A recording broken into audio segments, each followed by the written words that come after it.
सामने दिखाई दिया कि मनीष हार गया तो सदा तटस्थ रहने वाली और राजनीति से विरत रहने वाली मेरी पत्नी जो है उसकी आंख में आंसू आ गए, वो रोने लगी। सबसे पहले तो भारतीय जनता पार्टी के लोगों को जीत मिली है, उन्हें बधाई, और आशा करता हूं कि जो जनादेश दिल्ली की जनता ने उन्हें दिया है उसकी वो प्रतिपूर्ति करेंगे और वे सब आम आदमी पार्टी के लाखों करोड़ों कार्यकर्ता जो अन्ना आंदोलन से आए, जिनके बहुत ही निश्चल निष्पाप और बड़े भारत की राजनीति को बदलने के सपने की हत्या एक निर्लज्ज, नीच, मित्रहंता, आत्ममुग्ध और चरित्रहीन व्यक्ति ने की, उसके प्रति तो क्या संवेदना। दिल्ली को उससे मुक्ति मिली और मैं ये जानता हूं कि अब जो आम आदमी पार्टी में लोग बच गए थे सत्ता के लोभ में, लालच में, पदों के लिए, उस पैसे के चक्कर में, वे सब भी अब वापस जाएंगे, लौटेंगे, कुछ अपने व्यवसायों में लौटेंगे, कुछ पार्टियों में चले जाएंगे और पतन यहाँ से प्रारंभ हुआ है उन लोगों का।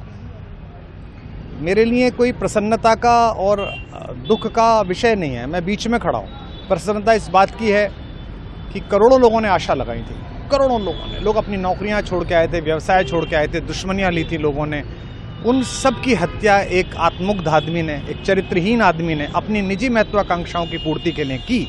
उसको दंड मिला, ईश्वरीय विधान से दंड मिला। प्रसन्नता इस बात की भी है कि न्याय हुआ। आज जब कहना नहीं चाहिए लेकिन आज टीवी पर जब जंगपुरा का निर्णय आया और सामने दिखाई दिया कि मनीष हार गया तो सदा तटस्थ रहने वाली और राजनीति से विरत रहने वाली मेरी पत्नी जो है उसकी आंख में आंसू आ गए, वो रोने लगी, क्योंकि उसी से उसने ये कहा था कि अभी तो है ताकत, और उसने कहा था भैया ताकत सदा तो नहीं रहती। तो ये अहंकार आशा करता हूँ अगले लोग नहीं करेंगे, जो बाकी दल है वो नहीं करेंगे, इससे सबक लेंगे।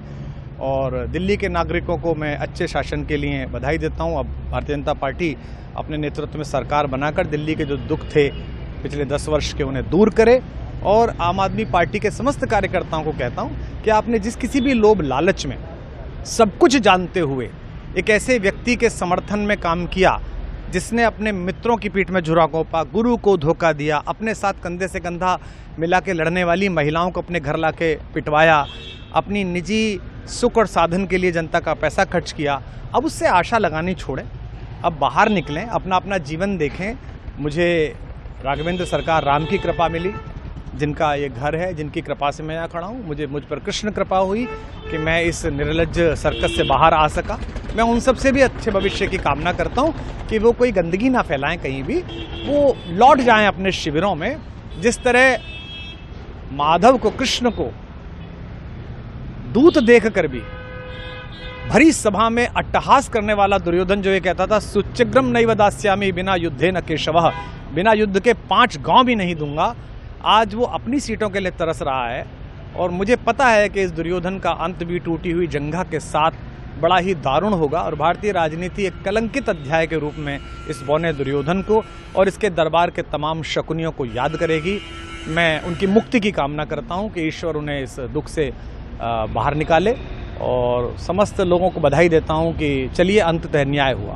सर, बात करें दिल्ली के चुनाव या यूपी के उपचुनाव मिल्कीपुर को लेकर, चुनाव आयोग पर तमाम तरह के आरोप लगाए जा रहे हैं। अखिलेश यादव ने कल कहा कि वहाँ उपचुनाव में मिल्कीपुर, ये राजनीतिक विषय है, इस पर मैं राजनीतिक कार्यकर्ता नहीं हूँ तो इस पर मेरी टिप्पणी शोभनीय नहीं है, वो आपस में सब जाने। लेकिन दिल्ली के चुनावों को लेकर एक मिश्रित प्रतिक्रिया है।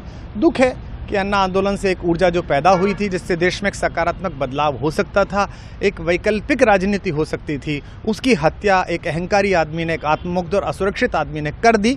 मैं आशा करता हूं कभी ना कभी भारत में ऐसा सूर्योदय किसी न किसी दल में अवश्य होगा जो भारत को जहां पहुंचना है वहां पहुंचाने का मार्ग प्रशस्त करेगा। बहुत धन्यवाद। अमर उजाला जीवांजलि के सारथी की मदद लें और महाकुंभ में स्नान जरूर करें।